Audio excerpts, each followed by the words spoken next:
Hello everyone, welcome to Sojo and शलोम।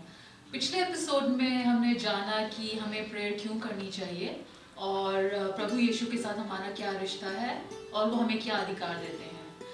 आज के इस एपिसोड में हम जानेंगे कि हमारी प्रार्थना का क्या जवाब हो सकता है। मुझे एक हमारे मित्र उनका फ़ोन आया कि आपने जो प्रोग्राम चलाया है इसका नाम सोजो एंड शलोम क्यों रखा है। क्या जो आपके साथ लड़की है उसका नाम सोजो है? अपने नाम पर ये रखा है आपने? मैं ये बता दूं, ये मेरी बेटी है जो मेरे साथ है, इसका नाम है नरोला और प्रोग्राम में लिखा हुआ भी आता है। सोजो एक ग्रीक शब्द है, नया नियम ग्रीक में लिखा गया था। सोजो का मतलब है मुक्ति, साल्वेशन। मुक्ति किस चीज से? मुक्ति शैतान के बंधनों से, मुक्ति पापों से, मुक्ति गरीबी से, मुक्ति बीमारी से, हर तरह के बंधनों से मुक्ति। प्रभु यीशु वो मुक्ति देता है। शलोम पुराने नियम में पुराना नियम हिब्रू में यहूदियों की भाषा में लिखा गया था, उसका है शब्द। शलोम का मतलब है शांति। प्रभु यीशु कहते हैं मैं अपनी शांति तुम्हें दिए जाता हूं। इसीलिए हमने पुराने और नए नियम का मिलाप जो प्रभु यीशु में होता है, उसी के कारण हमने ये नाम रखा है सोजो एंड शलोम। इससे पहले हम आगे बढ़े, हम बाइबल परमेश्वर के वचन पढ़ने के बारे में जानेंगे। आज का वचन लिया है जो 21वां अध्याय, अय्यूब का 21वां अध्याय, उसकी आयतें हैं 15 से लेकर 20 तक। इसमें यूं लिखा है, सर्वशक्तिमान क्या है कि हम उसकी सेवा करें, और जब हम उससे विनती भी करें तो हमें क्या लाभ होगा। देखो, उनका कुशल उनके हाथ में नहीं रहता, दुष्ट लोगों का विचार मुझसे दूर रहे। कितनी बार दुष्टों का दीपक बुझ जाता है और उन पर विपत्ति आ पड़ती है, और ईश्वर क्रोध करके उनके बाट में शोक देता है, और वे वायु से उड़ाए हुए भूसे की और बवंडर से उड़ाई हुई भूसी की नाई होते हैं। ईश्वर उनके अधर्म का दंड उसके लड़के वालों के लिए रख छोड़ता है, वह उसका बदला उसी को दे ताकि वह जान ले। दुष्ट अपना नाश अपनी ही आंखों से देखे और सर्वशक्तिमान की जलजलाहट में से आप पी ले। दूसरा हमने लिया है Psalm 34 verse 17, भजन संहिता 34वां अध्याय 17वीं आयत। उसमें लिखा है, धर्मी दुहाई देते हैं और यहोवा सुनता है और उनको सब विपत्तियों से छुड़ाता है। परमेश्वर के वचन को पढ़े और सुने जाने से आशीष हो। आमीन। पिछले हफ्ते हमारा एक सवाल रह गया था बॉर्न अगेन होने के बारे में। जब हम प्रभु में आ जाते हैं तो हमारा नया जन्म हो जाता है और हम बॉर्न अगेन कहलाते हैं। तो बॉर्न अगेन होना क्या दर्शाता है? इसका उत्तर मैं एक प्रॉप के साथ देना चाहूँगा। तकड़ी को मैंने लिया है जो हमारे शरीर के 3 हिस्सों को, हमारे 3 हिस्सों को दर्शाती है, बॉडी, सोल एंड स्पिरिट। आइए हम इसके मुताबिक इसके साथ समझें। उत्पत्ति में जब इंसान को बनाया गया तो उसका पूरा बैलेंस था, शरीर, आत्मा और सोल, तीनों एक बैलेंस में थे। परमेश्वर आते हैं हर रोज गार्डन ऑफ ईडन के अंदर इंसान को अपने बारे में समझाने के लिए, ताकि उसके विचार उसके मुताबिक हों, ताकि जो सोल है वो आत्मा की तरफ झुकती जाए। पाप आने के बाद में शरीर के अंदर पाप आया और आत्मा का कंट्रोल खत्म हो गया और शरीर का कंट्रोल बढ़ गया। आत्मा शांत चुप हो गई, विचार जो सोल थी वो भी शरीर के साथ ही जुड़ गई। विचार हमारे पाप वाले बन गए। जो ये कांटा है हम इससे दर्शाने की कोशिश कर रहे हैं सोल को। विचार भी हमारे पाप वाले बन गए। आज हम उसी हालत में थे।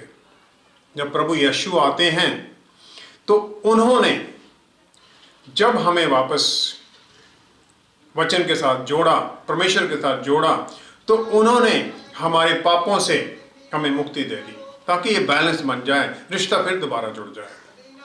रिश्ता जोड़ने के लिए सबसे पहले है रिपेंटेंस, पापों से अपनी तौबा करना, कन्फेस करना सब पापों को, तौबा करना और दोबारा पाप ना करने के लिए प्रभु में जुड़ना।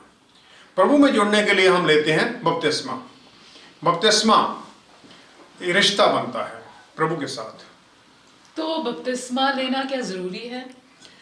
अगर हमारा रिश्ता ही नहीं है उसके साथ तो फिर हम उससे कैसे कुछ मांग सकते हैं? बपतिस्मा यही रिश्ता शुरू करने का एक साधन है।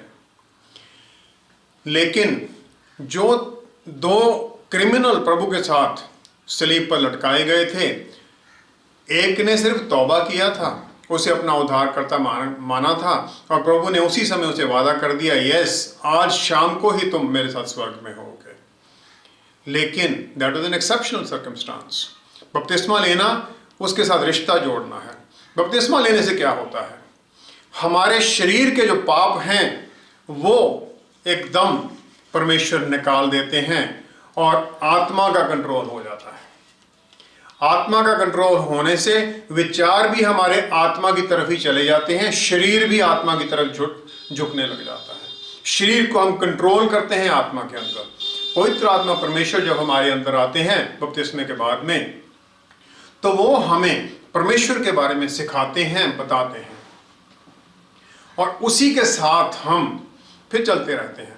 प्रभु ने कहा है विचार में भी अगर किसी ने पाप कर दिया तो भी सोचने से भी पाप हो गया। अब हम बपतिस्मे के बाद में, पवित्र आत्मा के हमारे अंदर आने के बाद में, यह तो नहीं कि एकदम हम बदल जाते हैं। विचार हमारे आहिस्ता आहिस्ता बदलते हैं। उन्हें बदलने के लिए हमें जुड़ना पड़ता है प्रभु के वचन के साथ। विचार गंदे आएंगे तो अपने आप ही वो शरीर को झुका देंगे और वो ज्यों ही जाएगा कंट्रोल फिर बदल जाएगा। इसलिए हमें हर दिन परमेश्वर के वचन को पढ़ना पड़ेगा ताकि ये बैलेंस बना रहे, ताकि हम झुके रहें आत्मा की तरफ ही। हमारा कंट्रोल आत्मा में ही, आत्मा के साथ ही बना रहे। वचन पढ़ना और प्रार्थना करना हर दिन उतना ही जरूरी है ताकि ये बैलेंस बना रहे, ताकि हमारा झुकाव आत्मा के साथ रहे, आत्मा के कंट्रोल में हम रहें। यही एक आवश्यक चीज है, यही एक हमारे लिए सबसे जरूरी है। So then what's the need to pray? Prayer करने की क्या जरूरत है हमें?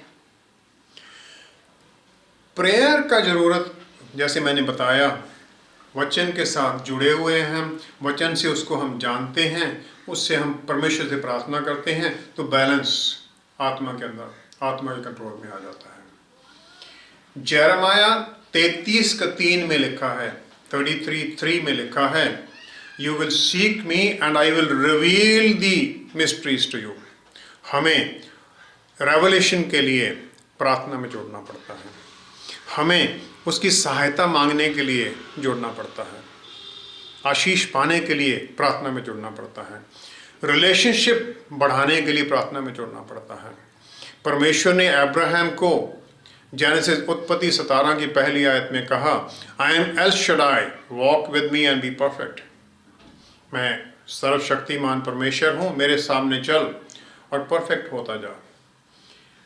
सर्वशक्तिमान के साथ चलना, उसके कंट्रोल में चलना। कंट्रोल में चलने के मुझे याद आया, बचपन में हमने साइकिल सीखने की कोशिश करते हैं, हमें सिखाने वाले हमारे फादर पीछे से साइकिल को पकड़ के रखते हैं ताकि कहीं गिर ना जाए। जब उन्हें ये लगता है कि हाँ बच्चा चला सकता है साइकिल को, तो वो छोड़ देते हैं। परमेश्वर इसी प्रकार हमें सहायता देते हैं पवित्र आत्मा परमेश्वर के द्वारा, ताकि हम चलने लग जाएं। इसका मतलब ये नहीं कि हम गिरेंगे नहीं, गिरते हैं लेकिन वो संभालते हैं हमें। गिरना होगा लेकिन हारता वही है जो गिरा ही रह गया, जो उठ गया, चलने फिर लग गया, प्रार्थना में फिर जुड़ गया, रिश्ता फिर जोड़ लिया, वो जीतेगा। और हम जीतने वाले हैं, जीते हुए हैं कि प्रभु यीशु ने सलीब के ऊपर हमें जीत दे दी है। प्रार्थना इसलिए भी हम करते हैं ताकि हम तकलीफों से बचें। जैसे हमने वचन में पढ़ा आज, भजन संहिता 34:17, धर्मी जन पुकारते हैं और वो उन्हें तकलीफों से छुटकारा देते हैं। प्रार्थना हमें छुटकारा दिलवाता है। अय्यूब की पत्री जो हमने पढ़ी उसमें 16 से 20 आयत तक यही लिखा गया है कि क्यों हम प्रार्थना करें। जो प्रार्थना करते हैं 16 से 20 तक वो सब आशीषें उनके लिए होती हैं जो प्रार्थना में जुड़े रहते हैं। इंटरसेशन करने के लिए, किसी दूसरे के लिए मध्यस्थता के लिए भी उत्पत्ति से लेकर रेवलेशन तक जगह जगह पर प्रार्थना की गई किसी दूसरे के लिए। मोसेस ने एक्सोडस 32वें 10 से 14 आयत तक परमेश्वर के साथ इंटरसेशन की, परमेश्वर के साथ उसने इजराइलीज के लिए, उन्हें छुड़ाने के लिए प्रार्थना की, क्योंकि परमेश्वर ने उस समय डिसाइड कर लिया था कि ये लोग जो हर वक्त रिबेलियन में रहते हैं इनको मैं खत्म कर दूंगा और मूसा तुम्हारे द्वारा एक नई जाति शुरू करूंगा। मूसा ने उस समय इंटरसेशन की। फिलिपियंस 1:6 के अंदर लिखा है, फिलिपियों को जो पत्री है, वो जिसने हमारे अंदर अच्छा काम शुरू किया है वो उसे समाप्त भी करेगा। वो समाप्त कैसे करेगा? जब हम उसके साथ जुड़े रहें, उसे प्रार्थना करते रहें। इसलिए प्रार्थना बहुत जरूरी है। तो प्रार्थना में सबसे इम्पोर्टेंट चीज क्या है? What is the most important thing in prayer? पहले कि मैं इस सवाल का उत्तर दूं, मैं चाहूंगा एक पुराना भजन जो हम चर्च में वर्शिप में गाते हैं वो उसमें से कुछ लाइनें मैं पढ़ूं। इसमें लिखा है, What a friend we have in Jesus, all our sins and griefs to bear. What a privilege to carry everything to God in prayer. Oh, what peace we often forfeit. Oh, what needless pain we bear. All because we do not carry everything to God in prayer. ये जवाब दे देता है इस सवाल का। याकूब James 4 अध्याय 2 आयत में लिखा है, You do not have because you do not ask। 9 शब्द हैं जो बहुत इंपॉर्टेंट हैं। हमें नहीं मिलता है क्योंकि हम मांगते ही नहीं हैं। उसी की अगली आयत में लिखा है, 3 आयत में, You do not receive because you ask with the wrong motive। ताकि जब हम मांगते हैं परमेश्वर की महिमा के लिए नहीं बल्कि अपने शारीरिक कामों के लिए, दुनियावी कामों के लिए, फिर वो उत्तर नहीं मिलता है। तो फिर हम अपने आंसर्स या उत्तर कैसे पा सकते हैं? किसी भी प्रेयर के 2 पार्ट होते हैं। First is the prayer itself, हमने क्या मांगा। दूसरा है उसका मोटिव, किस मकसद से मांगा। फर्स्ट इज जो हमने मांगना है, लेट अस से मैंने मांगा, मेरी लॉटरी मैंने डाली है, 2 करोड़ की मेरी लॉटरी निकल आए। अब मैं कहता हूं लॉटरी मुझे मिल जाए, लेकिन मेरे मन के अंदर विचार क्या चल रहा है, मैं क्यों मांग रहा हूं? So that I may use it for what.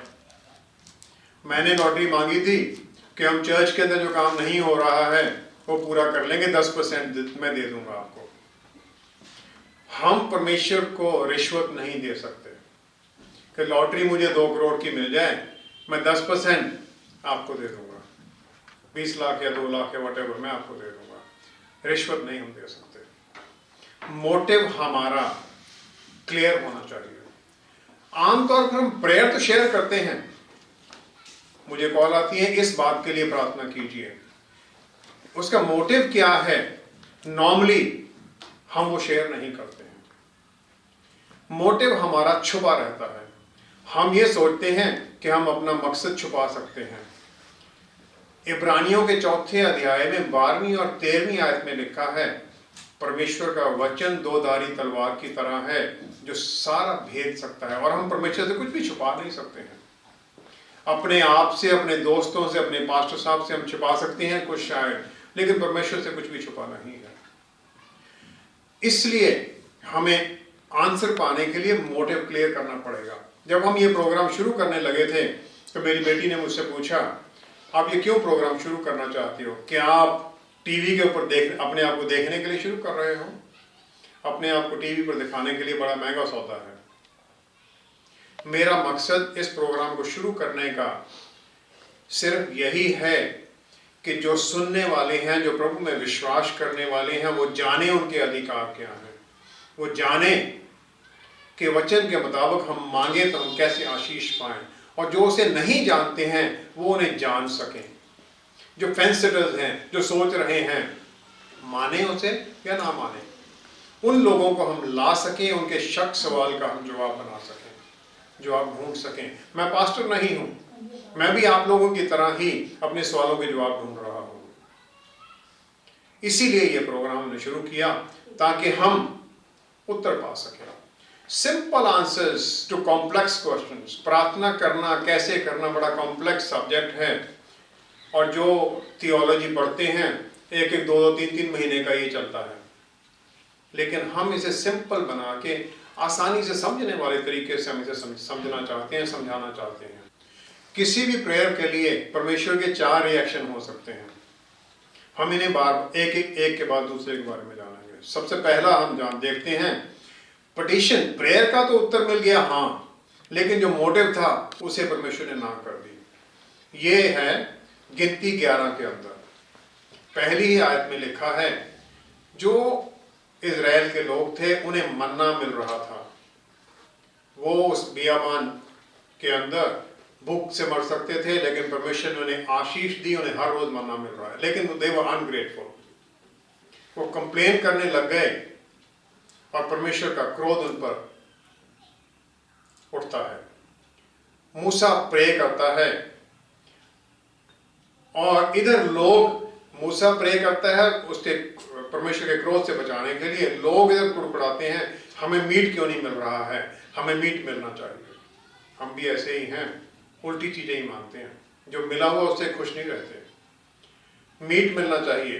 5वीं और 6वीं आयत के अंदर तो उन्होंने ये लिख दिया, वहां पर ये भी लिखा हुआ है, इजिप्ट के अंदर मच्छी कितनी अच्छी थी, वहां पर प्याज लहसुन कितना अच्छा था। उन्होंने उस डिश को पूरा प्रेपरेशन का सारा कुछ उन्होंने याद कर लिया, कितनी अच्छी वहां बनती थी, कितनी स्वाद बनती थी मच्छी वहां पर।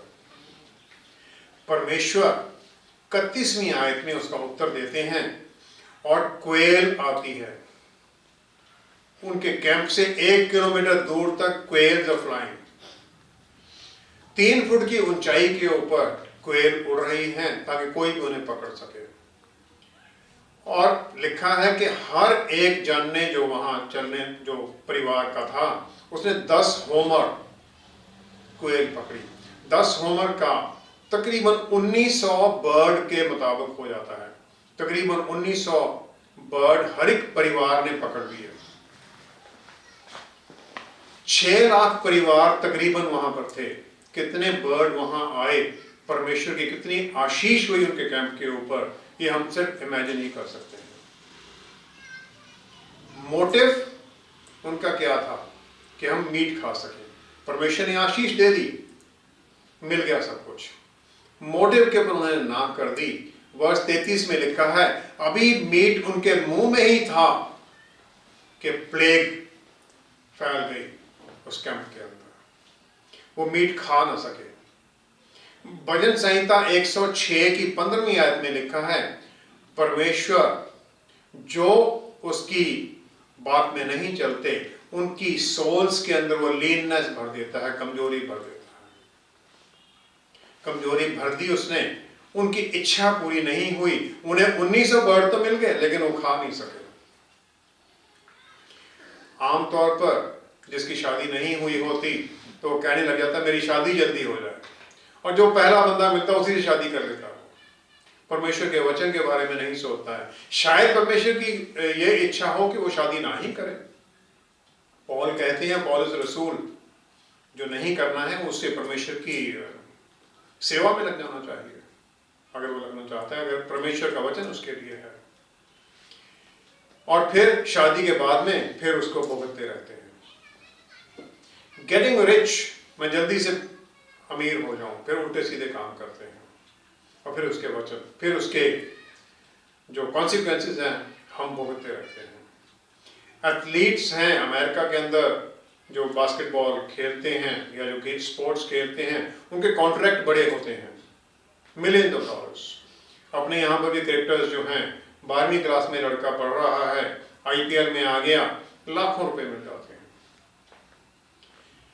बहुत लोग उन पैसों को कंट्रोल नहीं कर पाते। और उलझ जाते हैं उल्टे कामों के अंदर। प्रार्थना तो की थी पैसा मिल जाए, लेकिन परमेश्वर प्रार्थना मान लेते हैं, लेकिन मोटिव था कि मैं इसे एंजॉय कर सकूं, एंजॉय नहीं कर पाते। ड्रग्स में लग जाना, सुसाइड, कितने लोग सुसाइड कर लेते हैं पैसा मिलने के बाद में, वो सब हो जाता है। प्रार्थना के अंदर यह जरूरी है कि हम धन्यवाद में बने रहें। धन्यवाद उसका जरूरी है, वेट करना जरूरी है। उसका उत्तर कब मिलेगा ये परमेश्वर की इच्छा के ऊपर है। वचन में लिखा है एक्लेसियास्टिस में, there is a time for everything, there is a time to live, there is a time to die, there is a time to be born, there is a time to laugh, there is a time to cry, for everything there is a time.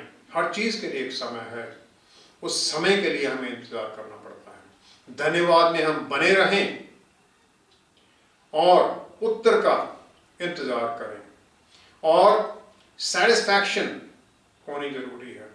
हमें प्रार्थना करनी जरूरी है कि हम शांति में, उसकी आशीष में, उसके वचन के अनुसार बने रहें, ताकि उसकी आशीष का हम आनंद उठा सकें। मन्ना उन्हें मिलता था, लेकिन दे वर अनग्रेटफुल फॉर दैट। बने रहें हम आशीष के अंदर। तो हमने देखा परमेश्वर ने उनकी प्रार्थना का उत्तर तो दे दिया, कोयल मिल गई, मीट मिल गया, लेकिन वो खा नहीं सके, उसे खा नहीं सके। हम प्रार्थना करते रहें कि जो आशीष वो देता है हमें उसे खाने का, उसे पहनने का, उसे इस्तेमाल करने की भी आशीष मिले। 3 और तरीके हैं जिनसे परमेश्वर, तीन तरह से परमेश्वर हमारी प्रार्थना को एनालाइज करते हैं, उसका उत्तर देते हैं। तो फिर परमेश्वर हमें और किस तरीके से जवाब देते हैं? हाँ, दूसरा जो पोजीशन है वो है पटिशन, जो प्रार्थना की गई उसके लिए ना, लेकिन जो मोटिव, जो मकसद था, उसके लिए परमेश्वर ने हाँ कर दी। इसका जो एग्जाम्पल है उत्पत्ति के 18वें अध्याय में है। प्रभु यीशु 2 स्वर्गदूतों के साथ अब्राहम के पास आते हैं, खाना खाते हैं अब्राहम के साथ। जब जाने लगते हैं तो अब्राहम से बात हो रही है। अब्राहम को माना गया है वो परमेश्वर का मित्र है, परमेश्वर का दोस्त है।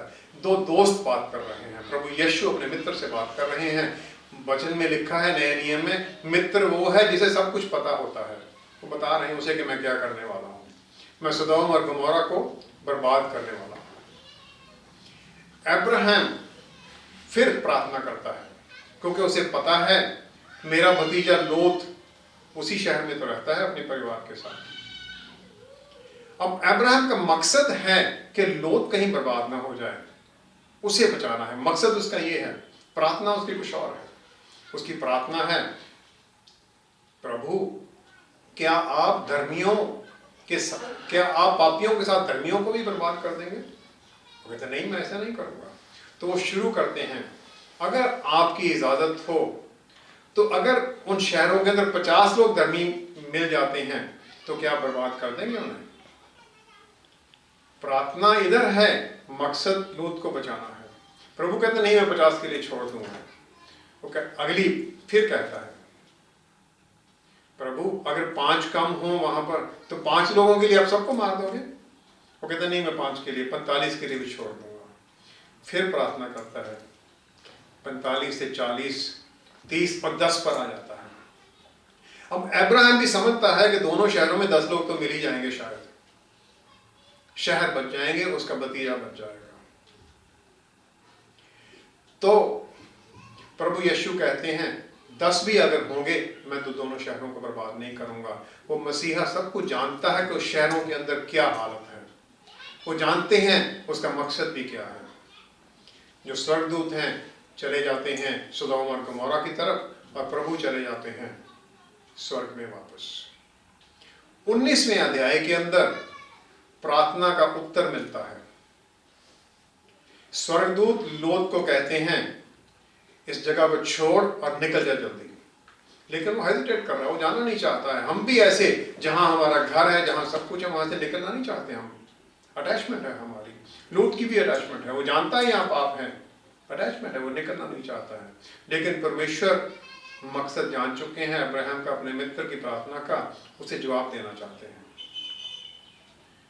स्वर्गदूत जबरदस्ती लोत को, उसकी पत्नी को और दोनों लड़कियों को पकड़कर बाहर निकाल देते हैं, बाहर छोड़ देते हैं।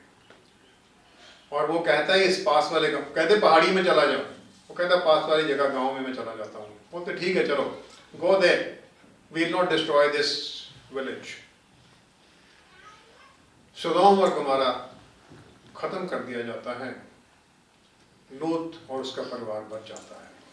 परमेश्वर ने उत्तर दे दिया अपनी मर्सी, अपनी दया के द्वारा। लूत और उसका परिवार बचा लिया। अपने मित्र की प्रार्थना उसकी थी सदोम और गमोरा में अगर वो बर्बाद ना हो, प्रार्थना का उत्तर नहीं ना में मिल गया, लेकिन मोटिव जो मकसद था उसमें हाँ मिल गई। इसी प्रकार हमारी प्रार्थनाओं के अंदर भी कई बार हम मानते कुछ और हैं, जो मकसद हमारा है वो पूरा कर दिया जाता है। मकसद पूरा हो गया, लेकिन जो हमने कुछ मांगा था एग्जैक्ट, वो नहीं मिलता। ये एक तरीका है जिस प्रकार परमेश्वर हमारे प्रार्थना का उत्तर देते हैं। इससे पहले कि हम उसके बारे में जाने, वो हम अगले एपिसोड में करेंगे। आज हम प्रार्थना में चलेंगे। पिता परमेश्वर, धन्यवाद है आपका कि आप हमारी प्रार्थनाओं को सुनते हैं। हमें बुद्धि दीजिए पवित्र आत्मा परमेश्वर के द्वारा, हमें सिखाइए कि हम आपकी आशीषों को मांग सकें सही मोटिव के कारण, क्योंकि आपने हमें बनाया है आपकी महिमा के लिए। For your glory, Father, you created us. Help us to glorify your name. Help us to bring glory to you. Help us to be satisfied with your presence. सहायता कीजिए परमेश्वर कि हम मन्ना जो हर रोज की आपकी आशीषें हैं उनको धन्यवाद सहित प्राप्त करें और आशीष मानपूर्ण ग्रहण करें। धन्यवाद है बुद्धि के लिए, धन्यवाद है पवित्र आत्मा परमेश्वर के लिए। बनाए रखें अपनी आशीषों के अंदर, प्रभु यीशु मसीह के प्यारे नाम में मांगते हैं। तो आज हमने जाना कि परमेश्वर हमें कैसे उत्तर दे सकते हैं। अगले एपिसोड में हम और भी प्रेयर के बारे में जानेंगे। Please join us again next week, और अपने सवाल हमें भेजते रहिए एंड अपने सुझाव भी भेजिए कि हम इस प्रोग्राम को कैसे बेटर बना सकते हैं। Hope you had a great time. See you next week. Bye bye.